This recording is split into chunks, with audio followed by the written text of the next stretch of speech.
औज़ुबिल्लाहिमिनश्शैतानिर्रजीम बिस्मिल्लाहिर्रहमानिर्रहीम। अस्सलाम वालेकुम डियर स्टूडेंट्स। उम्मीद करता हूँ कि आप लोग अपने घरों में अच्छे से होंगे, सही सलामत सेहत सलामत होंगे। और उम्मीद करता हूँ कि लॉकडाउन आपका अच्छे से गुजर रहा होगा और आप अच्छे से यूटिलाइज़ कर रहे होंगे लॉकडाउन को, पढ़ाई में ख़ासकर घर बैठ के पढ़ाई कर रहे होंगे। और बेशक आपकी पढ़ाई में स्कूल बंद होने की वजह से असर हो रहे हैं, पर कंडीशंस ऐसे हैं कि इस बीमारी से अगर हमें बचना हो तो लॉकडाउन ज़रूरी है। और जब तक गवर्नमेंट नहीं कहती तब तक हमें लॉकडाउन में रहना पड़ेगा। और अपने आप को और अपने पेरेंट्स को, बुज़ुर्गों को ख़ास तौर पर इस बीमारी से बचाने के लिए ही एक तरीका है, जब तक हमारे पास कोई दवाई ना बन जाए, कोई वैक्सीन ना बन जाए, तब तक लॉकडाउन ही हमारे लिए इम्पोर्टेंट है। और आपके क्लासेस जैसे डिफंक्ट हो चुके हैं, उसका बेहद अफसोस है। तो आपकी क्लासेस, आपकी पढ़ाई पे ज़्यादा असर ना हो, असर तो हो चुका है, अभी तक पढ़ाई में बहुत असर हो चुका है, पर आगे असर ना हो, पता नहीं कब तक लॉकडाउन कंटिन्यू रहेगा। तो एक कोशिश की है कि ऑनलाइन आपको कुछ क्लासेस पढ़ाए जा सके वीडियोस के थ्रू, ऑनलाइन वीडियोस के थ्रू। तो ये एक इनिशिएटिव हमारी तरफ से लिया गया है। उम्मीद करते हैं कि आपको ये पढ़ाई का तरीका पसंद आए और अच्छा रहे आपके लिए ये तरीका पढ़ाने का। हाँ, क्लासरूम में बैठकर पढ़ना और इस तरह वर्चुअल वर्ल्ड में पढ़ना, इंटरनेट के थ्रू या ऑनलाइन पढ़ना, बहुत अलग अलग चीज़ें हैं। क्लासरूम में एक अपना ही इंटरेस्ट रहता है पढ़ने का, जब आप अपने दोस्तों के साथ मिलकर टीचर्स के रूबरू होकर पढ़ते हैं तो उसमें अलग इंटरेस्ट रहता है। और ये ऑनलाइन तरीके का अपना फ़ायदा है, घर पे बैठ के आप पढ़ाई कर सकते हो। और घर में आपके पास मोबाइल हो तो आप बहुत सारे ऐसे और प्लेटफॉर्म्स हैं जहाँ से आप पढ़ाई कर सकते हो। और हम भी कोशिश करेंगे इंशाल्लाह कि आपकी पढ़ाई आपके घर तक, आपके मोबाइल तक पहुँच सके।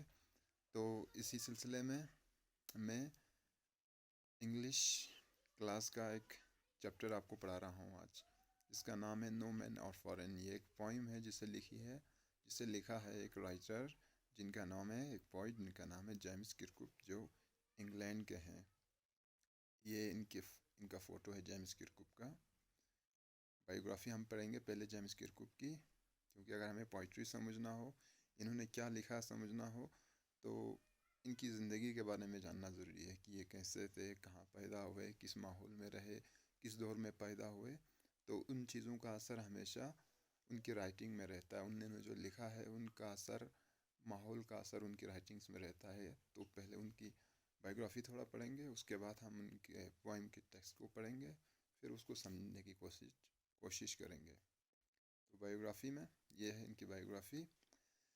जेम्स किरकुप जो है 1918 में पैदा हुए और 2009 में उनकी डेथ हो गई। 1918 आपको पता होगा, सेकेंड वर्ल्ड वॉर का एंड, 1914 से लेकर 1918 तक सेकेंड वर्ल्ड वॉर चला था। तो सेकेंड वर्ल्ड वॉर के एंड में ये पैदा हुए हैं और 2009 में ये इनकी डेथ हो गई है। ये एक पोइट हैं और ट्रांसलेटर हैं, प्रोफिलिक पोइट एंड ट्रांसलेटर, मतलब जिन्होंने बहुत लिखा हो उनको हम बोलते हैं प्रोफिलिक पोइट। या कोई भी राइटर, कोई नावल्स लिखते हैं, कोई बायोग्राफीज़ लिखते हैं, इन्होंने भी बायोग्राफीज़ लिखे हैं, तो इनको प्रोफिलिक कहा जाता है। जो बहुत ज़्यादा क्वांटिटी में और क्वालिटी में भी अच्छा लिखते हैं उनको प्रोफिलिक राइटर कहते हैं।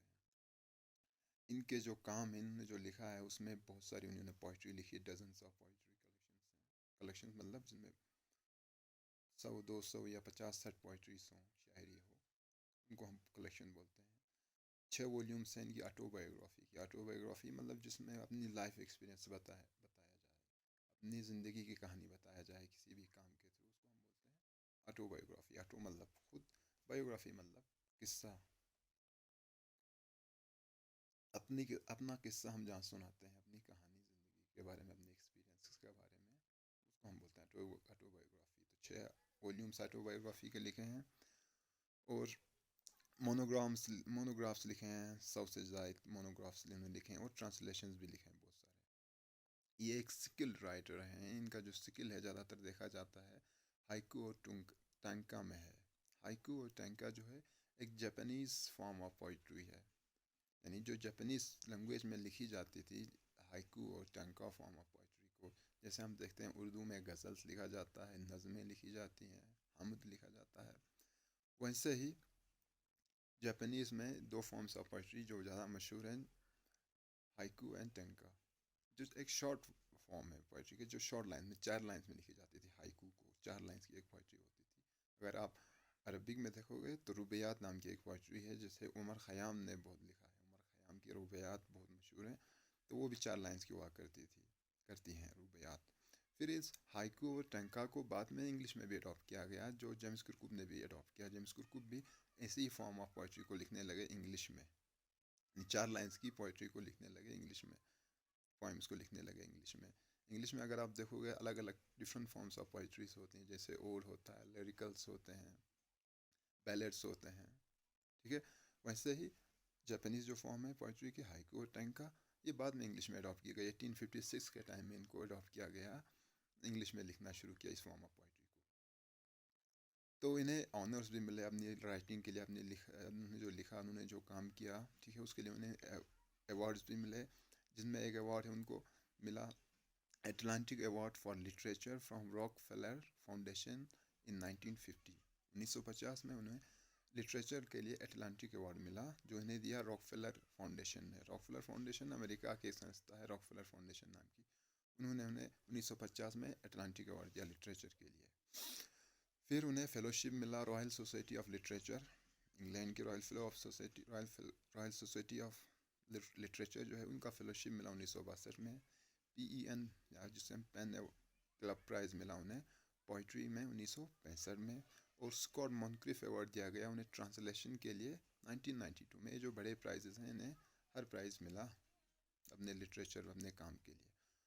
In 1997 he was presented with the Japan Festival Foundation Award and invited by Emperor to the New Year Poetry reading at the Palace in Tokyo। 1997 में उन्हें जापान फेस्टिवल फाउंडेशन अवार्ड मिला और उन्हें emperor ने बुलाया new year poetry reading के लिए अपने पैलेस में, अपने महल में बुलाया टोक्यो में। जापान में एक एम्परर होता है, जैसे इंग्लैंड में एक मोनराक होता है, जैसे क्वीन एलिजाबेथ है अभी आज के टाइम में, उसी तरह जापान में मोनराक है, या जिसे हम एम्परर कहते हैं। उन्होंने उन्हें बुलाया रीडिंग के लिए, पोइट्री की रीडिंग करने के लिए टोक्यो में अपने पैलेस में। जेम्स कुरकुप एंडोरा नाम की एक जगह में रहा करते थे और मई 2009 में उनकी डेथ हो गई। और एक बात इनके बारे में जानना ज़रूरी है, जो इस पोइम में भी हमें इस पोइम में भी देखने को मिलेगा कि जेम्स कुरकुप जो है वो जंग के ख़िलाफ़ थे। 1939 में जब सेकेंड वर्ल्ड वॉर हुआ, तब वॉलंटरी अपने आप से बहुत सारे लोग जंग में पार्टिसिपेट करने लगे इंग्लैंड की ओर से। तो इन्होंने वहाँ पे पार्टिसिपेशन नहीं की, क्योंकि ये एक पैसिफिस्ट मानते थे खुद को। जो जंग के ख़िलाफ़ होते हैं उनको बोलते हैं पैसिफिस्ट। तो ये हमेशा जंग के ख़िलाफ़ रहे हैं और भाईचारा के साथ रहे हैं। तो हम इनके कुछ नोटेबल वर्क्स जिनके लिए जाने जाते हैं, उसमें पोइट्री है, प्लेस है, ट्रांसलेशंस हैं और ऑटोबायोग्राफी है, इनकी बहुत सारी लिखी हैं। तो हम फ़िलहाल पोइट्री और प्लेस में जो उन्होंने लिखा है वो देखते हैं। तो पोइट्री में उन्होंने पहला कलेक्शन उनका द ड्राउन्ड सेलर 1947 में, the submerged village and other poems 1951 में लिखा है, पब्लिश हुई है। A correct passion and other poems 1952 में इनकी ये पब्लिश हुई है। A spring journey and other poems 1952 में, 53 में, 54 के टाइम में ये पब्लिश हुई है। The descent into cave and other poems 1957 में। द प्रोडिजियल सन और पोइम्स 1956, 1959 के दौर में पब्लिश हुई हैं। Refusal to confirm last and first poem 1963 में। नो मैन और फॉरेन जो हमारी पोइम है 1966 में ये लिखी गई है।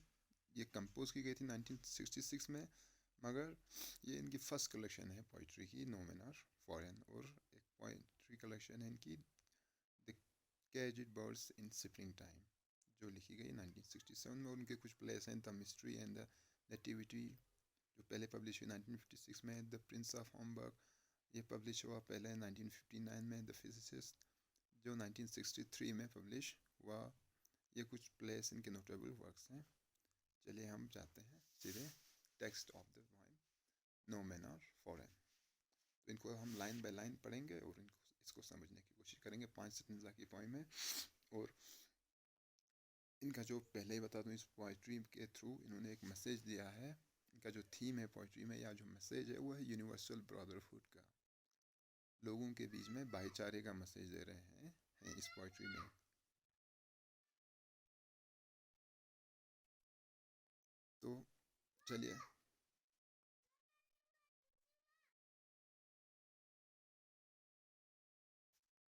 तो चलिए शुरू करते हैं पोइम को पढ़ना लाइन बाय लाइन। पहली लाइन पढ़ता हूँ। Remember, no man are strange, no countries foreign, beneath all uniforms a single body breathes like ours. The land our brothers walk upon is earth like this, in which we all shall lie. तो पहली line में कहते हैं remember, comma है, remember याद रखो। Point हमें कह रहे हैं, रीडर्स को कह रहे हैं, जो पढ़ने वालों को कह रहे हैं कि याद रखो। Remember, no man are strange, कोई आदमी स्ट्रेंज नहीं है। स्ट्रेंज मतलब अजनबी, गैर। नो कंट्रीज फॉरेन, कोई कंट्री फॉरेन नहीं है। तो ये जो दो वर्ड्स हैं, स्ट्रेंज एंड फॉरेन, ये डिफरेंट साउंड है, मीनिंग इनका लगभग सेम ही है, जिनको हम साइनोनिम्स बोलते हैं। फॉरेन का मतलब होता है पराया, गैर मुल्की। स्ट्रेंज का मतलब होता है अजनबी, जिसको हम पराया भी कह सकते हैं। तो पॉइंट कह रहे हैं, हमें पहले ही लाइन में मैसेज दे रहे हैं, अपना मैसेज कट एंड क्लियर बता रहे हैं कि कोई आदमी स्ट्रेंज नहीं है, कोई आदमी पराया नहीं है, कोई मुल्क पराया नहीं है। हम सब के लिए, हम सब लोग एक ही जैसे हैं, ठीक है। हम में कोई गैर नहीं होता, कोई मुल्क हमारा या तुम्हारा, कोई मुल्क अलग नहीं होता, सब एक ही है। Beneath all uniforms a single body breathes like ours. Beneath all uniforms, सभी कपड़ों के नीचे। यूनिफॉर्म्स से मतलब है जो कपड़े हम पहनते हैं, जो ड्रेसेस हम पहनते हैं, वो ड्रेस हर जगह अलग होता है। अगर आप हम देखेंगे मुल्कों में, एक हर मुल्क की अपनी एक मिलिट्री है, अपनी एक पुलिस है, जिनके लिए अलग यूनिफॉर्म्स दिए गए होते हैं। कि इंडिया में हम मिलिट्री क्या देखते हैं, एक कम्फ्लाज यूनिफॉर्म पहनी जाती है, पुलिस में खाकी है। उसी तरह किसी और मुल्क में जाएंगे तो आर्मी की वर्दी अलग होगी और पुलिस की वर्दी अलग होगी। किसी जगह में पुलिस की वाइट यूनिफॉर्म है, किसी जगह में यूनिफॉर्म ब्लू है। या हम यहाँ पे यूनिफॉर्म्स का मतलब ये भी कह सकते हैं जो पहनावा होता है इंसान का, कपड़े।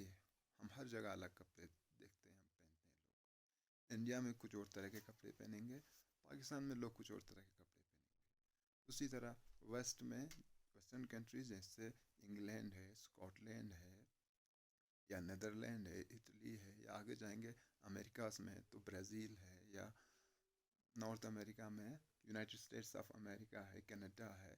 उन जगहों में अलग अलग तरीके के कपड़े पहने जाते हैं। अफ्रीकन कंटिनेंट में जाएंगे, वहाँ पर लोग अलग तरीके के कपड़े पहनते हैं। तो इसी को हम बोलते हैं यूनिफॉर्म, ठीक है। अगर मैं आपको एक फ़ोटो के ज़रिए दिखाऊंगा नेक्स्ट स्लाइड में, ये देख सकते हैं आप इसमें। तो पहला जहाँ देख रहे हैं, ये ट्रेडिशनल जो ड्रेस है इंडिया में जो ज़्यादा लोग पहनते हैं, ऐसे साड़ी पहनती हैं लड़कियाँ, और सलवार कमीज़ जो हम कहते हैं लड़के पहनते हैं। ये नेक्स्ट फ़ोटो, सेकंड फ़ोटो में हम देख रहे हैं कि अफ्रीकन कंट्रीज़ में ऐसे ड्रेस पहने जाते हैं। ये देखिए, ये वेस्टर्न कंट्रीज़ में जो ड्रेस पहनी जाती हैं लड़कियाँ, जो ड्रेस पहनती हैं शॉर्ट्स पहन के होती हैं।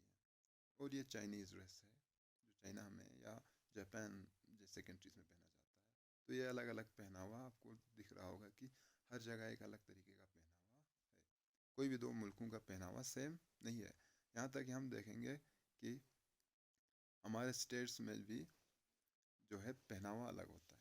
अगर हम देखेंगे इंडिया में 27 स्टेट्स हैं, और 27 स्टेट्स में हर किसी का एक अपना अलग ड्रेस है। कश्मीर जो यूटी है कश्मीर का, UT union territory of Kashmir, वहाँ पे ज़्यादा लोग कश्मीर में अगर देखें खित्ते कश्मीर में फ़ेरन पहनते हैं। जम्मू में जाएंगे वहाँ पे अलग ड्रेस है। साउथ इंडिया में जाएंगे धोती ज़्यादा पहनी जाती है। नॉर्थ इंडिया के कुछ पार्ट्स में देखेंगे, पंजाब में देखेंगे सलवार कमीज़ पहना जाता है। नॉर्थ ईस्ट इंडिया में एक अलग ड्रेस है। हमारे लद्दाख में आएंगे तो यहाँ पे ड्रेस अलग है, चोगा पहना जाता है, ट्रेडिशनल ड्रेस है हमारा चोगा पहनना। ये अलग ड्रेसेस हैं, और यही ड्रेसेस हमें डिफ्रेंशिएट करते हैं, हमें अलग कर देते हैं दूसरे से।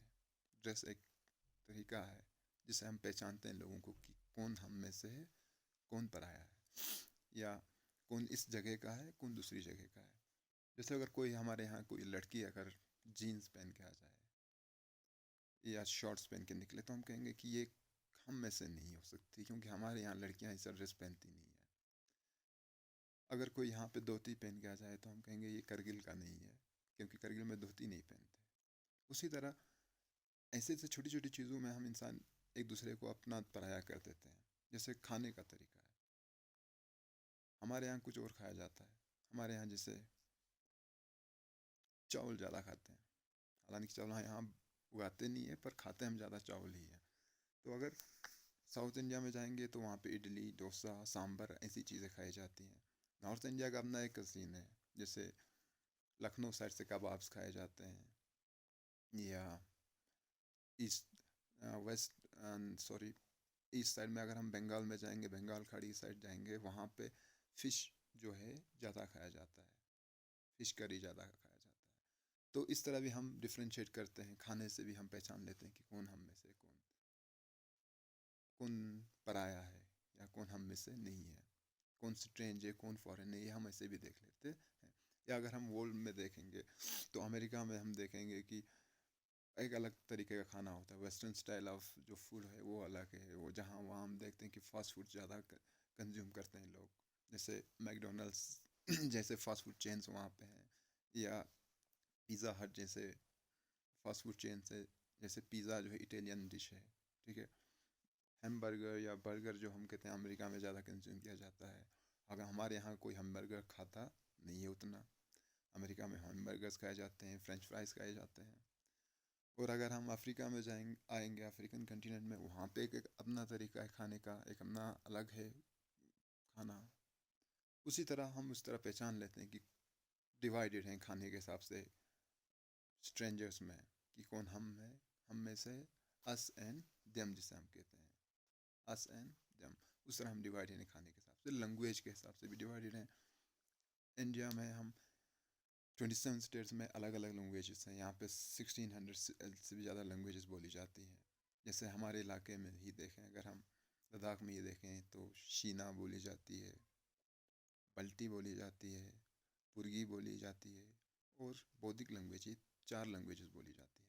अगर यहाँ आके कोई कश्मीरी कर रहा हो तो हम कहेंगे ये कश्मीरी है, ये हम में से नहीं है, लद्दाख में से, लद्दाखियों में से नहीं है, ये फॉरेनर है, या ये स्ट्रेंजर है, इस लैंड में ये स्ट्रेंजर है। या अगर हम कभी कश्मीर चले जाते हैं तो वहाँ हम अपने आप को स्ट्रेंजर फील करते हैं, या अपने आप को फॉरेनर फील करते हैं। क्यों? क्योंकि हमारा पहनावा उनसे अलग है, हमारा खान पान उनसे अलग है, हमारी बोलचाल उनसे अलग है। तो इस तरह हम डिवाइडेड हैं। इंसान दुनिया में कहीं भी हो डिवाइडेड ही रहता है, इंसान डिवाइडेड ही रहता है। लैंग्वेज के हिसाब से, फूड हैबिट्स के हिसाब से, या ड्रेस हैबिट्स के हिसाब से डिवाइडेड है। और रिलीजन के हिसाब से भी डिवाइडेड रहता है। जैसे हम मुस्लिम्स हैं तो कोई और मुस्लिम हो तो हम कहेंगे कि he is a Muslim, he is from us, वो हम में से है, वो हम में से, हमारी कम्युनिटी में से है। और अगर कोई मुस्लिम नहीं होगा, कोई क्रिश्चियन, कोई हिंदू, उसे हम कहेंगे कि he is not Muslim, so he is a foreigner, he is a stranger to us, ठीक है। तो ये कुछ फैक्टर्स हैं जो इंसान को डिवाइड करते हैं। ये फैक्टर्स जो हैं इंसान को डिवाइड करते हैं, वर्ल्ड वाइड डिवाइड करते हैं, ठीक है। सिर्फ ऐसा नहीं कि हिंदुस्तान में ही लोग डिवाइडेड होंगे, या पाकिस्तान में लोग आपस में लड़ते रहते होंगे, डिवाइडेड होंगे। हर जगह इन्हीं फैक्टर्स के हिसाब से इंसान डिवाइडेड, इन्हीं फैक्टर्स के बेस पे डिवाइडेड है। तो इसीलिए कह रहा है कि remember, no man of foreign, no man of strange. कोई भी इंसान स्ट्रेंज नहीं है, कोई भी इंसान जो है स्ट्रेंजर नहीं है, कोई भी इंसान अजनबी नहीं है, पराया नहीं है, और कोई मुल्क जो है फॉरेन नहीं है। हम ये नहीं हमें ये नहीं कहना चाहिए कि ये मुल्क मेरा नहीं है। जैसे पाकिस्तान को हमें नहीं कहना चाहिए यार ये मेरा मुल्क नहीं है, या इंग्लैंड को हमें ये नहीं कहना चाहिए ये मुल्क मेरा नहीं है, या अमेरिका को ये नहीं कहना चाहिए कि ये मुल्क मेरा नहीं है। सारे मुल्क, सारे लोग हमारे भाई हैं, और सारे मुल्क हमारे लिए ही बने हुए हैं। धरती जितनी भी बड़ी हो वो सब इंसानों के रहने के लिए ही बनाई गई है। और इंसान जो है आपस में भाई ही भाई हैं। तो पहले ही लाइन से आप देखने को आप देखिए कि एक मैसेज जो है क्लियर एंड कट मैसेज दे रहे हैं यूनिवर्सल ब्रदरहुड का, आपसी भाईचारे का मैसेज दे रहे हैं। जैसे ही वो कह रहे हैं कि नो मैन और स्ट्रेंज, नो कंट्रीज फॉरेन, तो इसी लाइन से पता चलता है कि next through out the poem हमें इसी पैगाम को, इसी मैसेज को पढ़ने को मिलेगा। तो beneath all uniforms a single body breathes like ours. तो कपड़ा जैसा भी हो, हम कपड़े अपने बदन के ऊपर जैसे भी कपड़े पहन रहे हो, जीन्स पहन रहे हो या फेरन पहन रहे हो या सलवार कमीज़ पहन रहे हो या धोती कुर्ता पहन रहे हो, उसके नीचे जो बॉडी है सबकी ब्रीथ कर रही है, सबकी बॉडी काम कर रही है, सब सांस ले रहे हैं, सबकी बॉडी एक जैसी है, किसी का जिस्म अलग नहीं है। ऐसा नहीं है कि किसी का सर पीछे की तरफ मुड़ा है या किसी के हाथों में 15 उंगलियां, ऐसा कुछ भी नहीं है। एक स्ट्रेंज केस आता है जहाँ पे हम देखते हैं एक उंगली एक्स्ट्रा होगी किसी इंसान में, बाकी सबके हाथों में 10 उंगलियां हैं, सबके 2 हाथ हैं। ऐसा तुम्हें कम देखने को मिलेगा, किसी के 4 सर होंगे, कोई रावण बन के पैदा नहीं हुआ 10 सर लेकर। हर इंसान की बॉडी जो है सेम नंबर ऑफ लिम्स होते हैं, 2 पैर, 2 हाथ, एक सर, 2 आँखें, एक नाक, एक मुंह, 2 कान, जो हर किसी में सेम काम करता है। आंखें देखने के लिए, कान सुनने के लिए, नाक सूंघने के लिए, मुंह से खाना खाते हैं, पैर चलने के लिए बनाए गए हैं। तो कपड़े जैसे भी हो, उसके नीचे का जो है, जो ज़रूरी है, कपड़ों से इंसान नहीं बनता है। इंसान जो है पहले से बना कर आता है, एक ढांचा इंसान का तैयार होता है और वो ढांचा सबका सेम होता है। इसीलिए जब एक फिलोसफर हैं प्लेटो, रिमेम्बर एग्जैक्टली किसने कहा था, उनसे जब पूछा गया था कि तुम किस कंट्री से बिलोंग करते हो, you are citizen of which country, तो उन्होंने कहा था I am citizen of world, कि मैं पूरी दुनिया का एक बाशिंदा हूँ, मेरे लिए कोई मुल्क नहीं है, मेरे लिए मेरी बाशिंदगी जो है एक मुल्क से लिमिटेड नहीं है। The land our brothers walk upon is earth like this, in which we all shall lie. जिस ज़मीन पे हमारे भाई चलते हैं, यहाँ पे भाई का मतलब घर वाले भाई नहीं है, जो बाकी लोग जिनको हम पराया कहते हैं उनको पॉइंट अपना भाई मानते हैं। जिस ज़मीन पे जो लोग चलते हैं, जिनको हम स्ट्रेंजर कहते हैं, जिन पे हमारे भाई चलते हैं, वो ज़मीन भी हमारी ही जैसी है, वो ज़मीन कुछ अलग नहीं है। रंग अलग होगा ज़मीन का, टेक्सचर अलग होगा, कहीं पथरीली होगी, कहीं हमवार होगी, कहीं नरम होगी ज़मीन, कहीं सख्त होगी, पर वो ज़मीन सबकी एक ही जैसी है जिस पे हम चलते हैं। और जिस ज़मीन में हमें आखिर में लेटना है, जिस ज़मीन में हमें आकर कर मिलना है, चाहे वो हम जल के मिलें उस ज़मीन से या दफना कर मिल जाए, हमें उसी ज़मीन में ही आकर उसी ज़मीन का हिस्सा बनना है, उसी ज़मीन से पैदा हुए थे, उसी ज़मीन का हिस्सा बनना है। और हम देखेंगे हम सबके लिए एक ही ज़मीन बनाई गई है, अर्थ जो है एक ही है, हमारा जो प्लेनेट है वो एक है, अर्थ। हम ऐसा नहीं है कि लद्दाख के लोग अर्थ में रह रहे हों और कश्मीर के लोग मार्स में रह रहे हैं, ऐसा नहीं है। हम सब जो हैं वो एक ही प्लेनेट के बाशिंदे हैं, एक ही प्लेनेट के सिटीजन है, जिस प्लेनेट को हम अर्थ कहते हैं। और अर्थ जो है हर जगह सेम ही है हमारे लिए। हमारी ज़मीन दिखने में अलग होगी, रंग अलग होगा, टेक्सचर अलग होगा, मगर है तो सबके लिए सेम ही है, जिस पे हम चलते हैं और जिस पे हमें आकर कर लेटना है, जिससे हमें मिलना है। They too aware of sun and air and water, and are fed by peaceful harvests, by war's long winter storm. They too are aware of sun and air and water. और बाकी लोग भी अवेयर हैं, जानते हैं, पता है उनको सूरज के बारे में, पानी के बारे में, हवा के बारे में। जानने का मतलब क्या है कि जैसे हमें गर्मी मिलती है सूरज से, रोशनी मिलती है सूरज से, वैसे ही बाकी लोगों को भी सूरज से ही रोशनी और गर्मी मिलती है। जैसे हम पानी पीते हैं वैसे ही बाकी लोग भी पानी पीते हैं। जैसे हम हवा लेते हैं वैसे ही बाकी लोग भी हवा लेते हैं। जैसे ही हवा हमारी है वैसी हवा दूसरों की भी है। जैसी हवा इंडिया में है वैसी हवा यूरोप में भी है, वैसी हवा अमेरिका में भी है, वैसी हवा ऑस्ट्रेलिया में है, वैसी हवा पाकिस्तान में है, वैसी हवा इंग्लैंड में भी है। हवा का कंपोजिशन हर जगह सेम है, सेम नंबर ऑफ गैसेस होते हैं, ऑक्सीजन, नाइट्रोजन, कार्बन डाइऑक्साइड, ये सारे गैसेस जहाँ की भी हवा हो वहाँ पे पाए जाएंगे। और हम जब ब्रीथ करते हैं तो हम ऑक्सीजन लेते हैं और कार्बन डाइऑक्साइड एक्सहेल करते हैं, इनहेल ऑक्सीजन को करते हैं। वो चाहे हम इंडिया में रहें या हम पाकिस्तान में रहें या हम भूटान में रहें या हम नेपाल में रहें, तो हर जगह हम वही करेंगे कि हम जब भी सांस लेंगे ऑक्सीजन को लेंगे। हर जगह की हवा वही होगी, ऑक्सीजन होगा, नाइट्रोजन होगा, कार्बन डाइऑक्साइड होगा। ऐसा नहीं है किसी की कहीं किसी जगह की हवा में इन गैस के बगैर कोई और होगा। हाँ, अगर कोई और गैस पाया जाता है, जैसे आजकल हम देखते हैं हमारी हवा में कार्बन डाइऑक्साइड ज़्यादा है और भी फॉरेन पार्टिकल्स बहुत पाए जाते हैं, और ये किस वजह से हो रहा है? ये इंसानों की हरकतों की वजह से हो रहा है। हमने पोल्यूट किया, हवा को गंदा हमने किया है।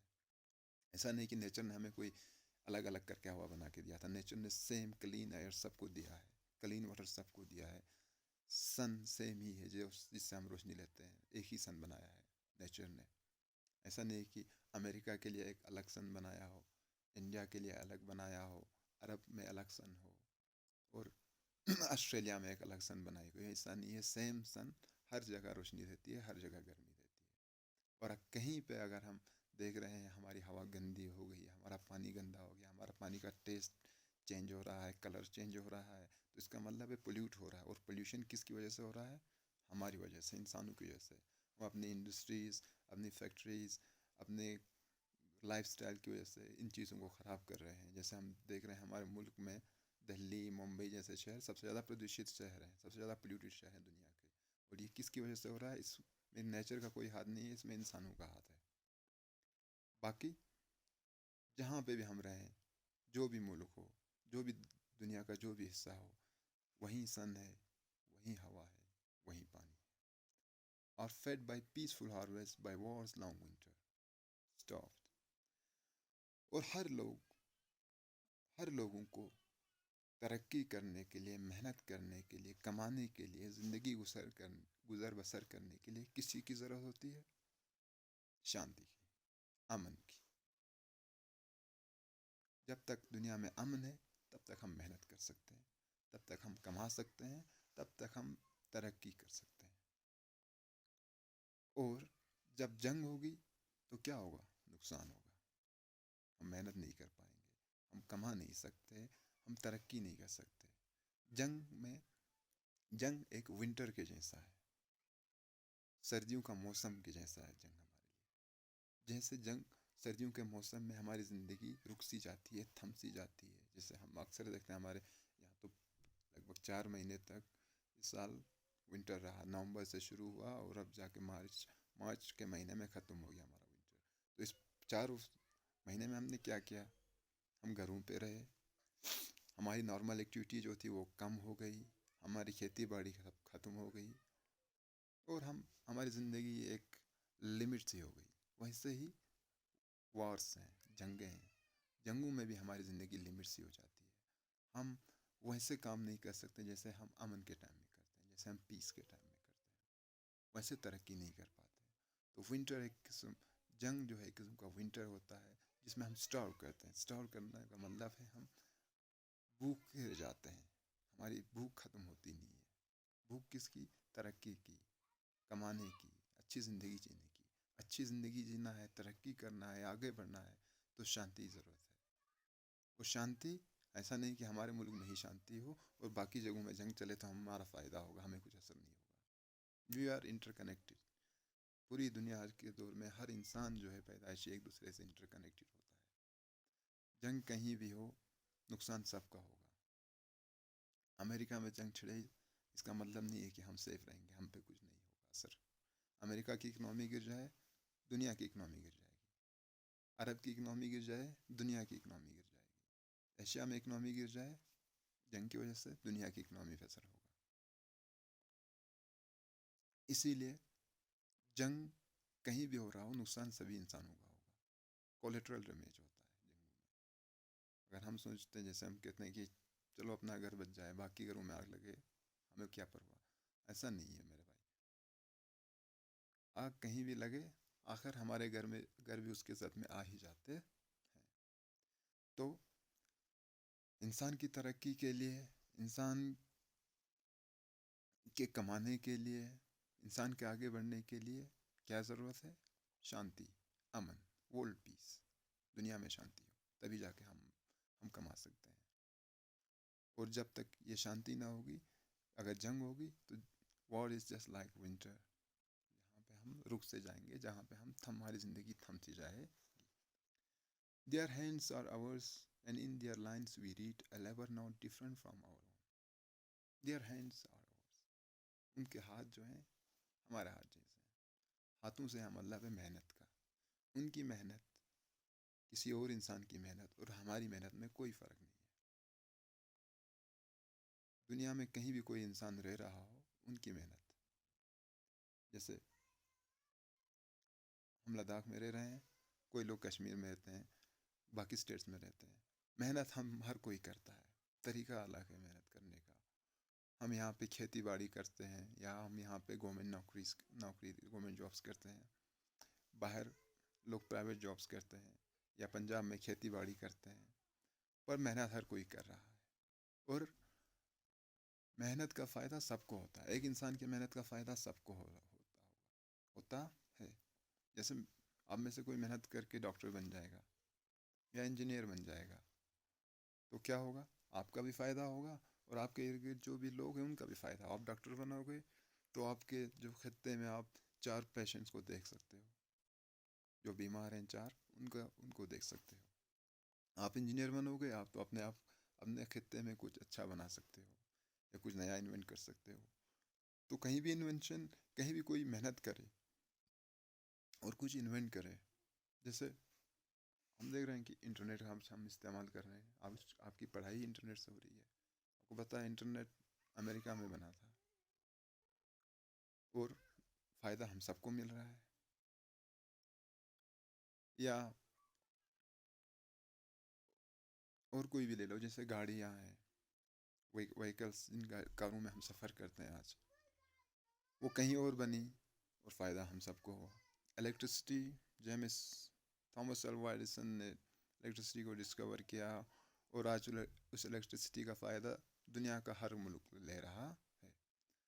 अगर उस बंदे ने मेहनत नहीं की होती है, थॉमस अल्वा एडिसन ने मेहनत नहीं की होती, इलेक्ट्रिसिटी को दरियाफ्त नहीं किया होता, तो आज तक हम अंधेरे में रहते। तो हमारी मेहनत का फ़ायदा, एक इंसान की मेहनत का फ़ायदा पूरी दुनिया के लोगों को होता है। और मेहनत करने का तरीका सबका सेम है।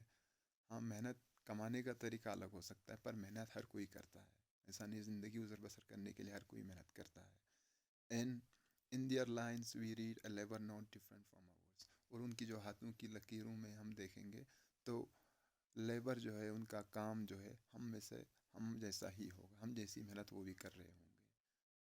अपनी ज़िंदगी गुजर बसर करने के लिए वो भी मेहनत करते होंगे, और हम भी कर रहे हैं।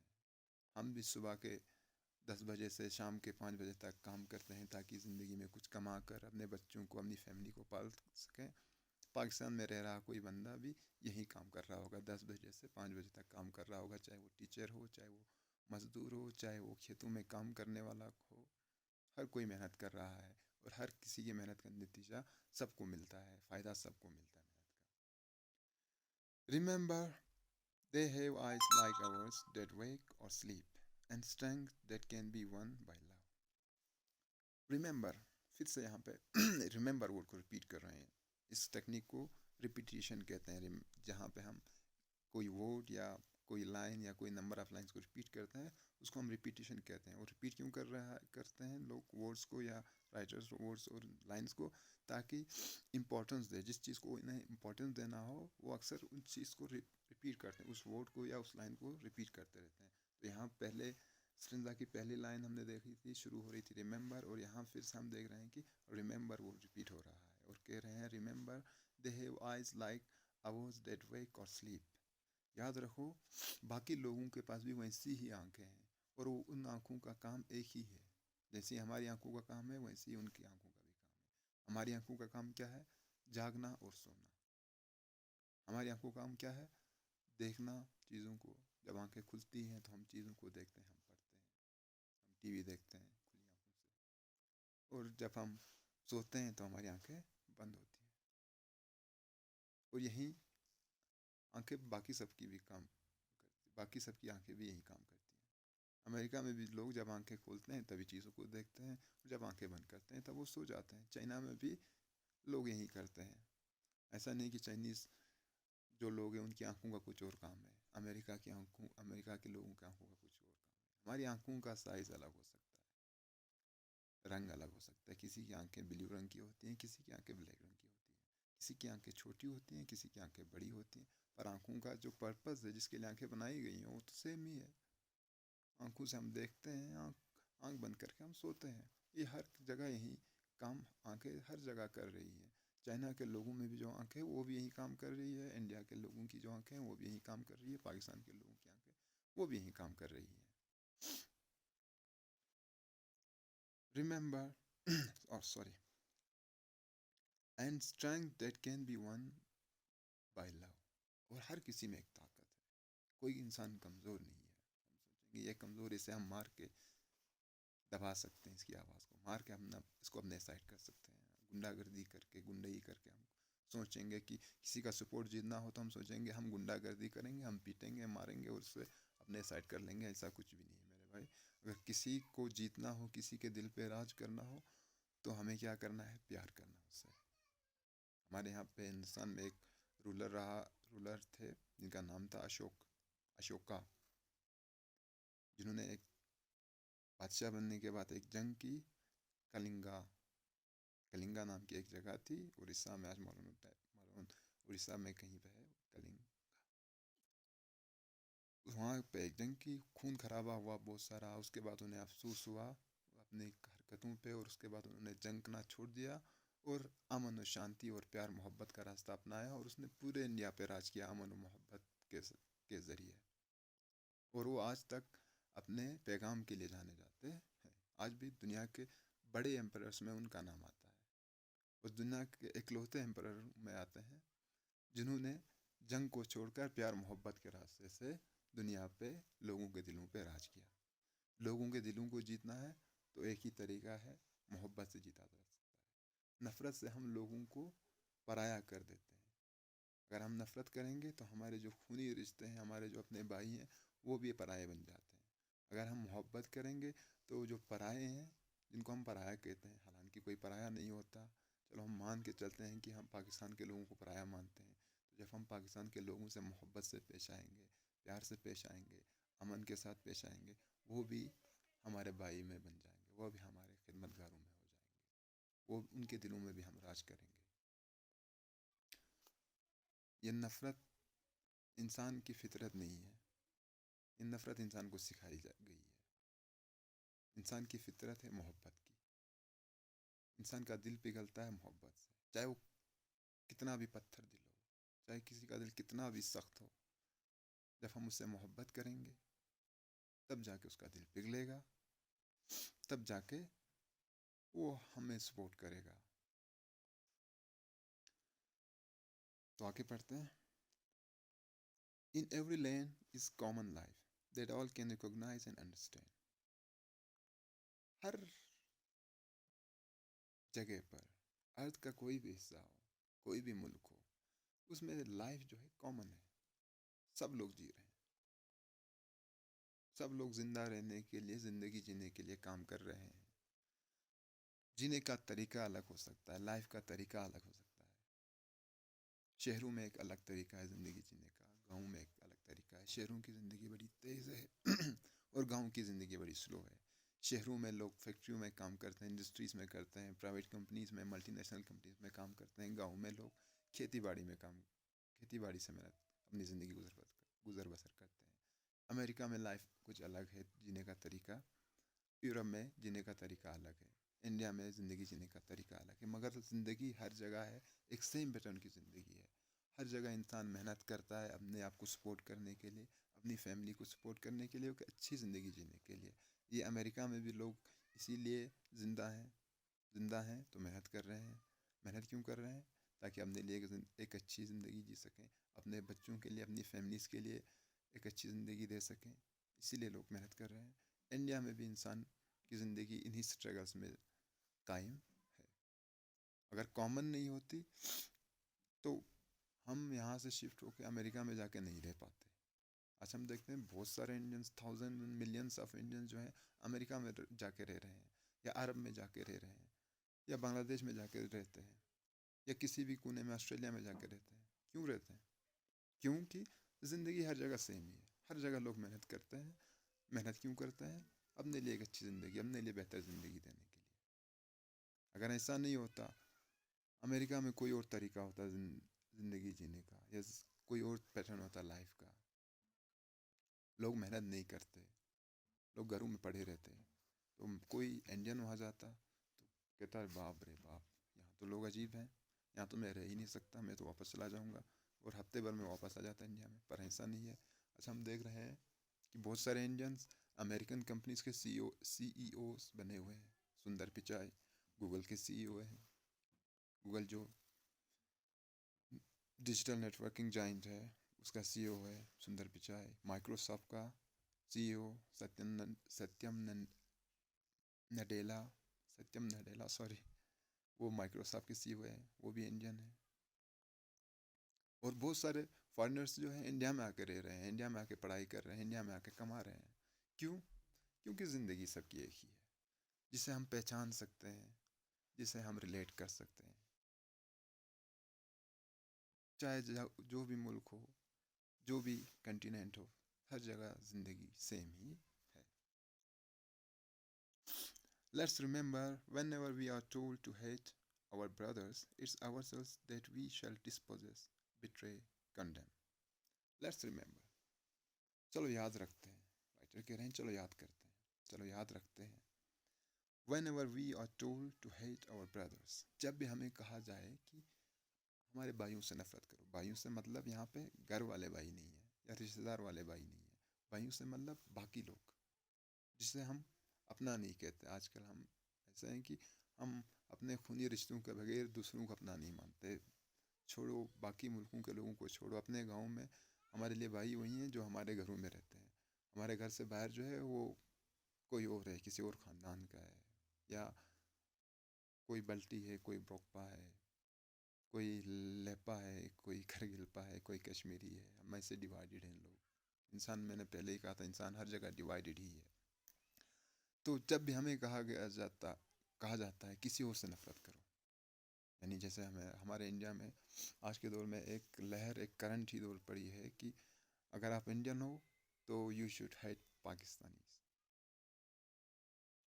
हिंदुस्तानी हो तो पाकिस्तानी से नफरत करो, तब जाके तुम हिंदुस्तानी हो, तब जाके तुम एक देश प्रेमी हो। पर ऐसा नहीं है।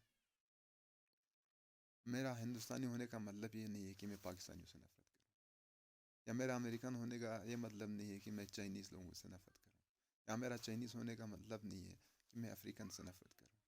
African, Indian, Chinese, Australians, Asians, सब लोग आपस में भाई हैं। तो जब हमें कहा जाता है किसी से नफरत करो, तो हमें ये याद रखना चाहिए, it's ourselves that we dispossess. हम क्या करते हैं? हम अपना ही नुकसान करते हैं, हम अपने आप को डिस्पोजेस करते हैं। डिस्पोजेस मतलब कोई किसी चीज़ को छीन लेना। हमसे किसी चीज़ को छीन लेने को हम कहते हैं डिस्पोजेस। जब हम नफरत करते हैं, हम किस चीज़ को छीनते हैं अपने आप से? प्यार करने को छीनते हैं। इंसान जो है पैदा जब होता है, उसमें एक ही इंस्टिंक्ट होता है, लव का, प्यार करने का। एबिलिटी उसमें प्यार करने की होती है। हम देखते हैं छोटा बच्चा, घर में कोई भी आए वो उसके पास चला जाता है, हंसता मुस्कुराता खेलता है उसके साथ, प्यार से पेश आता है, वो किसी से नफरत नहीं करता।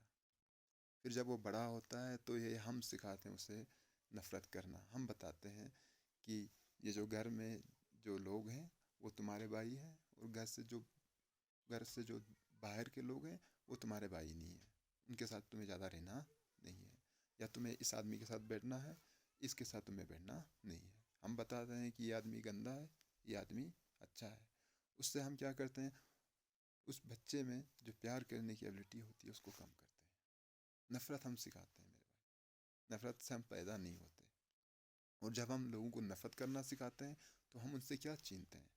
उनसे प्यार करने का जो उनके अंदर एबिलिटी होता है उसको हम छीनते हैं। एक जो नेचुरल करेक्टरिस्टिक होता है, एक नेचुरल जो फीचर होता है इंसानों के अंदर, लव का, उसको हम छीनते हैं जब हम उसको नफ़रत करना सिखाते हैं। तो याद रखो, जब भी कोई हमें कहे कि नफ़रत करो किसी से, तो हम क्या कर रहे हैं, हम अपने अंदर जो प्यार करने की जो एबिलिटी है उसको छीन रहे हैं। तो किसका नुकसान हो रहा है? हमारा ही हो रहा है। दूसरे का क्या हो रहा है? कुछ भी नहीं। और बिट्रे, कंडेम, और हम बिट्रे कर रहे हैं अपने आप को। बिट्रे मतलब धोखा दे रहे हैं। धोखा कैसे दे रहे हैं अपने आप को? जब हमें कोई कहता है कि फ़लाँ से नफ़रत करो, फ़लाँ तुम्हारा दुश्मन है, तो हम सोच लेते हैं हाँ सही कहा होगा, ये तो मेरा दुश्मन है। जैसे इंडियंस को कहते हैं या पाकिस्तानियों को कहा जाता है कि इंडियन से नफ़रत करो, इंडियंस को कहा जाता है पाकिस्तानी से नफ़रत करो। तो हम अपने आप को धोखा दे रहे हैं। हम ये सोच रहे हैं कि वो मेरा दुश्मन है, उसने मेरा कुछ नुकसान किया है। नुकसान हमारा किसी ने नहीं किया। पाकिस्तानी ने हमारा क्या नुकसान किया? कुछ नहीं। या हिंदुस्तानियों ने पाकिस्तानियों को क्या नुकसान किया? कुछ नहीं। तो हमने अपने आप को धोखा दे रहे हैं कि ये मेरा नुकसान कर रहा है, ये मेरा दुश्मन है। सच्चाई है कि कोई हमारा दुश्मन नहीं है। आप भले तो जग भला। जैसे आप लोगों के साथ पेश आओगे, वैसा लोग आपके साथ पेश आएंगे। लोगों से आप प्यार मोहब्बत से पेश आओगे, लोग आपसे भी प्यार मोहब्बत से पेश आएंगे। लोगों से आप दोस्ती करोगे, आपसे भी लोग दोस्ती करेंगे। अब लोगों से नफ़रत से पेश आओगे, लोग भी आपसे नफ़रत करने लगेंगे। जब हमें कोई कहता है कि किसी से नफ़रत करो, तो हम अपना ही नुकसान कर रहे हैं, हम अपने आप को ही धोखा दे रहे हैं। हम इस उलझन में बैठे रहते हैं कि कोई हमारा दुश्मन है, कोई हमारा दुश्मन नहीं। अनकंडम। और नफ़रत हम किससे कर रहे हैं फिर? अपने आप से नफ़रत कर रहे हैं। क्यों? कैसे हम अपने आप से नफ़रत कर रहे हैं? जिस आदमी को हम अपना दुश्मन मान के नफ़रत करते हैं, दरअसल वो कौन है? वो हम में से ही कोई है। वो भी इंसान है, उसकी भी वही आंखें हैं, उसका भी वही सर है, उसके भी वही हाथ हैं, उसके भी वही पैर हैं। वो भी उसी कुदरत का बनाया हुआ है। वो भी वही मेहनत करता है, उसकी मेहनत से भी हमें फ़ायदा हो रहा है। वो भी अपनी ज़िंदगी जी रहा है। तो वो हम में से ही एक है जिससे हम नफ़रत करते हैं। वो हमारा ही भाई है जिससे हम नफ़रत करते हैं। तो जब हम अपने भाई से नफ़रत करेंगे, तो हम किसे नफ़रत करते हैं? हम अपने आप से ही नफ़रत कर रहे हैं। हम किसका नुकसान कर रहे हैं? हम अपने आप का नुकसान कर रहे हैं, है ना? Remember, we who take arms against each other is the human error that we defile. याद रखो, फिर से कह रहे हैं, हम जो एक दूसरे के खिलाफ लड़ते हैं, एक दूसरे के खिलाफ हथियार उठाते हैं, जंग करते हैं एक दूसरे के अगेंस्ट, तो हम क्या कर रहे हैं? हम किसका नुकसान कर रहे हैं? हम अपना ही नुकसान कर रहे हैं। क्योंकि हम उस धरती को नुकसान कर रहे हैं, डिफाइल कर रहे हैं। डिफाइल करना मतलब तबाह करना, ख़राब करना, जिस पे हम रह रहे हैं। धरती पे कौन रहता है? इंसान के लिए बनी है धरती। इंसान के रहने के लिए धरती बनाई गई है। और बाकी सब चीज़ें, पेड़ पौधे जानवर, वो सब किसके लिए बनाए गए हैं? वो इंसान के फ़ायदे के लिए बनाए गए हैं। पेड़ पौधे, जब पेड़ होंगे तब हमें ऑक्सीजन मिलेगा, तब हमें साफ़ सुथरी हवा मिलेगी, तब हमें जलाने की लकड़ी मिलेगा, तब हमें फ्रूट्स मिलेंगे। हमारा जो इकोसिस्टम बैलेंस में रहेगा, जब हमारा सारा जो माहौल है, सारा इन्वायरमेंट साफ़ रहेगा। तो जब हम जंग करते हैं, जब हम हथियार उठाते हैं, एक दूसरे के खिलाफ जंग करते हैं, तबाही करते हैं, ब्लड शेड करते हैं, खून बहाते हैं एक दूसरे का, तो इस सब से क्या होता है? हमारी धरती ख़राब होती है, हमारा ही नुकसान होता है। जिस धरती में हमें रहना है, जिस धरती को हम मेहनत से बनाते हैं, उन्हीं चीज़ों को हम बिगाड़ देते हैं। तो ये मैं आपको एक पिक्चर के ज़रिए भी समझाता हूँ। देखिए, ये destruction of earth by human Wars, ये कुछ सिटीज़ हैं। ये पहला सिटी जो है, ये सीरिया का है, एलेप्पो नाम की सिटी है। ये जंग के बाद इसकी क्या हालत हो चुकी है, देखो। इन बिल्डिंग्स को बनाने में कई साल लग जाते हैं। इंसान को एक घर बनाने में साल लग जाते हैं। और जंग क्या करता है? उस घर को मिनटों में तबाह कर देता है। ये हिरोशिमा में जब एटम बम गिराया गया था, तब उसकी क्या हालत हो चुकी है, देखिए। तो इन सब जंगों से किसका नुकसान हुआ? हमारा ही नुकसान हुआ। हमारी ही मेहनत थी, जिस मेहनत से हमने घर बनाए, हमारी ही कमाई के घर बने थे। और फिर हमने नुकसान किसका किया? इंसानों का किया। किस वजह से किया? एक बेवकूफ़ाना हरकत, ये मानकर कि कोई हमारा दुश्मन है। वो मानकर हमने एक दूसरे के खिलाफ हथियार उठाए और एक दूसरे का नुकसान किया। इंसानों ने कहीं जंगें लड़ी, 1914 में पहली जंग अजीम शुरू हुई ना, फर्स्ट वर्ल्ड वॉर शुरू हुआ, 4 साल चली 1918 में। उन 4 सालों में कितना डिस्ट्रक्शन हुआ, कितने लोग मरे। फिर 1939 में जाके सेकेंड वर्ल्ड वॉर हुई, 6 साल चली, 1945 तक। बहुत नुकसान हुआ, बहुत तबाही हुई, बहुत जाने गई, माली नुकसान, जानी नुकसान हुआ। फिर इंडिया और पाकिस्तान की राइवलरी देखिए, 4 से ज़्यादा जायद जंगें की, सब में नुकसान हमारा हुआ। 99 में तो हमने अपनी आंखों से देखा जंग को, हमने देखा, मतलब हमारी जनरेशन ने देखा, आपने नहीं देखा होगा क्योंकि आपकी जनरेशन नहीं है। तो रिफ्यूजीज़ बन गए, बहुत सारे लोगों के घर तबाह हो जाते हैं जंगों में, जो फिर जाकर रिफ्यूजीज़ बन जाते हैं। इन्वायरमेंट का नुकसान होता है, हमारे माहौल में जो वाइल्ड लाइफ होती है, जंग होती है, जो गोला बारूद होता है, उसमें ज़्यादा कौन मरते हैं, इंसान और जो जानवर, जो पेड़ पौधे होते हैं, उनका नुकसान होता है। और ये चीज़ें, इन चीज़ों को बनने में बड़ा टाइम लगता है। इंसान मेहनत से सालों में एक घर बनाता है और उस घर को एक जंग जो है मिनटों में ख़त्म कर देता है। तो याद रखना चाहिए कि जब भी हम जंग करते हैं, हम अपने भाइयों के खिलाफ हथियार उठाते हैं। आजकल तो बड़े हथियार हैं, एटम बम, हाइड्रोजन बम जैसे हथियार हैं जो मिनटों में तबाह कर देते हैं एक पूरे मुल्क को। तो उससे किसको तबाह कर रहे हैं हम? एक धरती जो हमारे लिए बनाई गई, हमारे रहने के लिए कुदरत ने बनाई, उसी धरती को हम गंदा कर रहे हैं, नुकसान कर रहे हैं। Our hells of fire and dust outrage the innocence of the air that is everywhere our own. Our hells of fire. Hells of fire का मतलब है, लिटरल मीनिंग देखें तो हेल्स ऑफ फायर मतलब जहन्नम की आग। यहाँ पे जहन्नम की आग से मतलब, हेल्स ऑफ फायर का मतलब है जो जंग में जो तुम तबाह कर रहे हैं, जो हमारे असला बारूद से, जो हमारे हथियारों से जो आग निकलती है, जो हमारे दिलों से जो आग निकलती है जंग में, वो क्या कर रहा है? वो इनोसेंस, इनोसेंस मतलब जो साफ़ सुथरी जो हमारे पास हवा दी है कुदरत ने, उस हवा को हम पोल्यूट कर रहे हैं, उस माहौल को हम गंदा कर रहे हैं। हम पानी को तबाह कर रहे हैं आज के दौर में, हम हवा को पोल्यूट कर रहे हैं, हम लोग माहौल को गंदा कर रहे हैं। ये किसकी वजह से कर रहे हैं? हम अपनी लालच की वजह से, हम अपनी बेवकूफ़ाना हरकतों की वजह से कर रहे हैं। इसमें नुकसान किसका होगा? माहौल ख़राब होगा, नुकसान किसका होगा? हमारा होगा। पेड़ पौधे ख़त्म हो जाएंगे, नुकसान किसका होगा? हमारा होगा।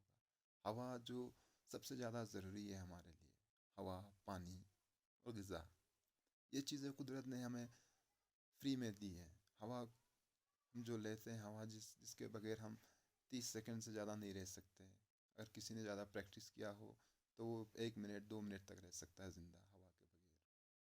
वही हवा जब ख़राब होगी, वही हवा जब हमारे लिए जहर बनेगी, तब हम उस हवा को कैसे लें हम अंदर? इस हवा से हम बीमार हो जाएंगे। उस हवा को हम गंदा कर रहे हैं। आज की हवा जो है बिल्कुल गंदी हो चुकी है। शहरों में ख़ासकर हवा जो है पोल्यूट हो चुकी है। दिल्ली में आप देखिए हवा कितनी पोल्यूट हो गई है, या मुंबई में देखिए आप कितनी पोल्यूट हवा है। हमारे लद्दाख में अभी भी साफ़ सुथरा हवा मिल रही है। पानी देखिए हमारा कितना गंदा होता जा रहा है, पानी का रंग बदल रहा है, पानी का टेस्ट बदल रहा है। ये कौन कर रहा है? ये हम इंसान कर रहे हैं। कुदरत ने तो साफ़ सुथरा दिया था और फ्री ऑफ कॉस्ट दिया है, इसको हम कैसे ख़राब कर रहे हैं? अपनी बेवकूफ़ाना हरकतों की वजह से, इन जंगों की वजह से, जो हम एक दूसरे से लड़ते रहते हैं, एक दूसरे को अपना दुश्मन मान के लड़ते हैं। तो इससे क्या हो रहा है? हम अपनी जो है अपनी कुदरत को बिगाड़ रहे हैं, अपने नेचर को ही बिगाड़ रहे हैं। Remember, no man are foreign, no countries are strange. तो याद रखो, कोई इंसान फॉरेन नहीं है। पहले का तो कोई इंसान स्ट्रेंज नहीं है, अब आखिरी लाइन में कह रहे हैं कोई आदमी फॉरेन नहीं है, यानी कोई आदमी गैर नहीं है, गैर मुल्क का नहीं है। कहीं से किसी भी कंट्री के किसी भी मुल्क का हो, किसी भी कंट्री का हो, दुनिया के किसी कोने में रह रहा हो, वो फॉरेनर नहीं है। वो हमारा ही भाई है, वो हम में से ही एक है, वो भी इंसान है। और कोई कंट्री स्ट्रेंज नहीं है, कोई कंट्री अजनबी नहीं है। जब आप ये मानोगे कि मैं इस पूरी दुनिया का एक बाशिंदा हूँ, तो आपके लिए कोई इंसान पराया नहीं रहेगा। कोई मुल्क जो है फॉरेनर, या कोई मुल्क जो है अजनबी नहीं होगा। कुदरत ने धरती एक ही बनाई है, सबके रहने के लिए एक ही अर्थ बनाया है। ये देखिए, ये स्पेस से हमारी ज़मीन जो ऐसी दिखती है, इसमें कोई लकीरें नहीं है, कोई लकीर खींची नहीं गई है। पहली पिक्चर में देखिए, स्पेस से जो है व्यू है ज़मीन का, इसमें कोई आपको लकीर नहीं दिखेगी। इसमें सिर्फ आपको खुश्की दिखेगा और पानी दिखेगा। जो ब्लू है वो पानी है, बाकी जो रंग का है वो ज़मीन है, धरती है। ये दुनिया है हमारी, कुदरत ने जो बनाई है। और फिर हम देखेंगे यहाँ पे मैप जो देखेंगे दुनिया का, तो अब यहाँ पे डिवाइडेड है हम लोग, कंटिनेंट्स में डिवाइडेड है। ठीक है, एशियन एशिया है, ऑस्ट्रेलिया है, अफ्रीका है, यूरोप है, नॉर्थ अमेरिका, साउथ अमेरिका। ये हमारे कंटिनेंट्स हैं। और इन कंटिनेंट में जाएंगे तो कंट्रीज़ में डिवाइडेड हैं। कंट्रीज़ देखिए, इंडिया है हमारे एशिया में, फिर चाइना है, फिर नेपाल है, भूटान है, फिर ऑस्ट्रेलिया में, ऑस्ट्रेलिया एक कंट्री है, न्यूजीलैंड एक कंट्री है। उसी तरह यूरोप में इंग्लैंड, स्कॉटलैंड, इटली, ऐसे कंट्रीज़ हैं, स्पेन। अमेरिका में जाएंगे, नॉर्थ अमेरिका में कनाडा है, यूनाइटेड स्टेट्स ऑफ अमेरिका है। ठीक है, साउथ अमेरिका में ब्राज़ील है, बोलिविया है, मैक्सिको है। ऐसे बहुत सारी कंट्रीज़ में हम डिवाइडेड हैं दुनिया में। हमने एक धरती के 200 हिस्से बना रखे हैं, 200 मुल्कों में हम डिवाइडेड हैं। अब मुल्कों के अंदर जाएंगे तो स्टेट्स में डिवाइडेड हैं। हमारे इंडिया में 27 स्टेट्स हैं। 27 स्टेट्स के अंदर जाएंगे तो डिस्ट्रिक्ट्स में डिवाइडेड हैं। तो इससे हमने अपने अपने आप को डिवाइड किया है, मुल्कों में, शहरों में, गाँवों में, ज़िलों में, कस्बों में। और इन शहरों में, ज़िलों में, कस्बों में, मोहल्लों में या मुल्कों में कौन रह रहा है? इंसान ही रह रहे हैं। वो इंसान कौन है? हम में से ही है, वो हमारे ही भाई हैं, वो कोई गैर नहीं है। तो पूरी पोइम में जो थीम है, मेन थीम जो प्ले कर रहा है पूरे पोइम में, थ्रू आउट द पोइम, वो है यूनिवर्सल ब्रदरहुड का। और कुछ लाइंस में आपको एक थीम और देखने को मिलेगा इस पोइम में, वो है एंटी वॉर थीम, जंग के खिलाफ वर्जी जो कर रहे हैं। जंग के खिलाफ कहीं स्ट्रॉन्ग कंडेमनेशन किया है कि जंग में कहा उन्होंने इंसानों का नुकसान होता है, जंग में हम हवा पानी को ख़राब कर रहे हैं, जंग से जो तबाह हो रही है वो इंसानों की तबाही हो रही है, नुकसान इंसानों का हो रहा है। ये बताकर वो कह रहे हैं कि जंग में किसी का नुकसान नहीं है, शांति में ही हम लोग अपनी ज़िंदगी गुजर बसर कर सकते हैं, मेहनत करके कमा सकते हैं। जब तक शांति नहीं होगी तब तक हम मेहनत, गुजर बसर और अपने आप की तरक्की नहीं कर सकते हैं। तो ये हमारी पोइम कंप्लीट होती है। इंशाल्लाह आपको अच्छे से समझ में आया होगा। तो ये कुछ फ़ोटोज़ मैंने आपको दिखाने की कोशिश की, जिसके लिए मेरे पॉइंट को समझाने की कोशिश की। तो चलिए एक नेक्स्ट हिस्से में चलते हैं, जहाँ पे हम पढ़ते हैं लिटरेरी डिवाइसेस क्या यूज़ किए गए हैं। शायद ये लेसन बहुत लंबा हुआ, मैं इसको ख़त्म करने की कोशिश करूँगा जल्दी से। तो लिटरेरी डिवाइसेस, इंशाल्लाह अगर हमें टाइम मिले तो हम इस लिटरेरी डिवाइस पे, इस टॉपिक पे ही एक क्लास लेंगे। फ़िलहाल आपको इन पॉइंट में क्या लिटरेरी डिवाइस यूज़ किया गया, लिटरेरी डिवाइस किसको कहते हैं, कितने होते हैं, क्या क्या होते हैं, उसके लिए हम एक क्लास इंशाल्लाह अलग से लेंगे। फ़िलहाल हम पढ़ते हैं इस पॉइंट के अंदर क्या क्या लिटरेरी डिवाइसेस यूज़ किए गए हैं। पहला लिटरेरी डिवाइस हम देखते हैं राइम स्कीम। राइम स्कीम क्या होता है? राइम स्कीम होता है सेम साउंड का रिपीट होना at the end of line.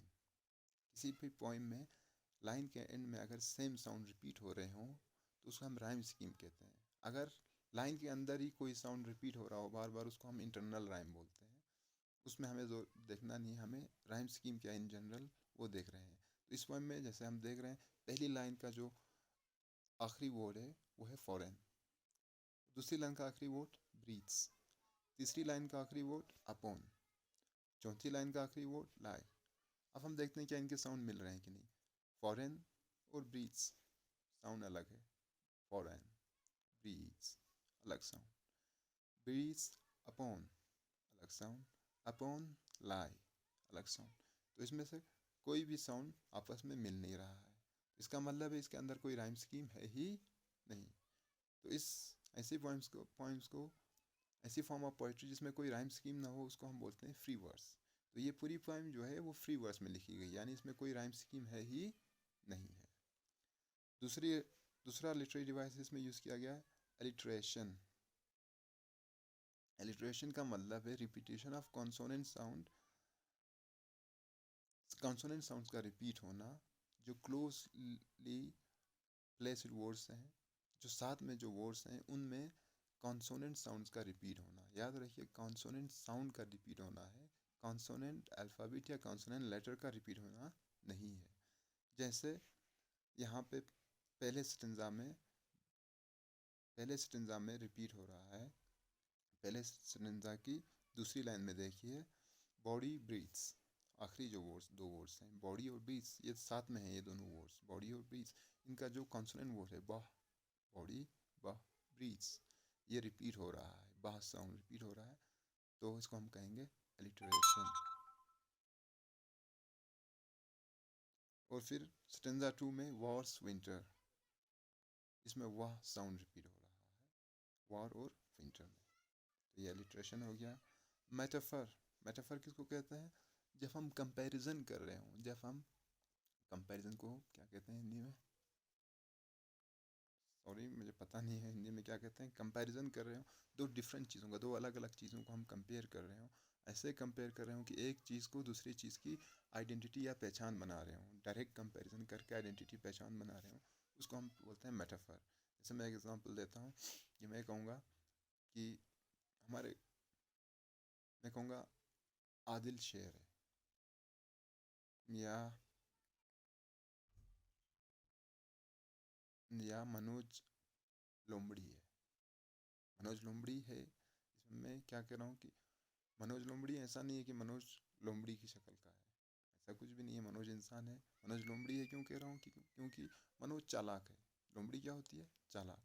यहाँ पे मनोज को मैं कंपेयर कर रहा हूँ किसके साथ? लोमड़ी के साथ। और क्या कर रहा हूँ? लोमड़ी की पहचान मनोज को दे रहा हूँ। लोमड़ी की पहचान क्या है? चालाक। जब मैं कह रहा हूँ मनोज लोमड़ी, इसका मतलब है मनोज चालाक है। मैं ये नहीं कह रहा हूँ कि सर मुझे मनोज लोमड़ी है, मैं ये कहना चाहता हूँ कि मनोज चालाक है। तो इस तरह दो अलग अलग चीज़ों को जब हम कंपेयर कर रहे हैं और एक चीज़ को दूसरे की पहचान बना रहे हैं, उसको हम कह रहे हैं मेटाफर। यहाँ पे जैसे मैं कह रहा हूँ मनोज लोमड़ी है, तो मैं लोमड़ी की पहचान मनोज को दे रहा हूँ। लोमड़ी की पहचान चालाक है, तो इसी चालाक को मैं मनोज की पहचान बना रहा हूँ। तो इस पॉइंट में कहाँ पे यूज़ किया गया है? जैसे हमें पॉइंट में देखने को मिला था यूनिफॉर्म्स, ठीक है। यूनिफॉर्म्स का मतलब क्या है? जो पहनावा, ठीक है, जो हम कपड़े पहनते हैं।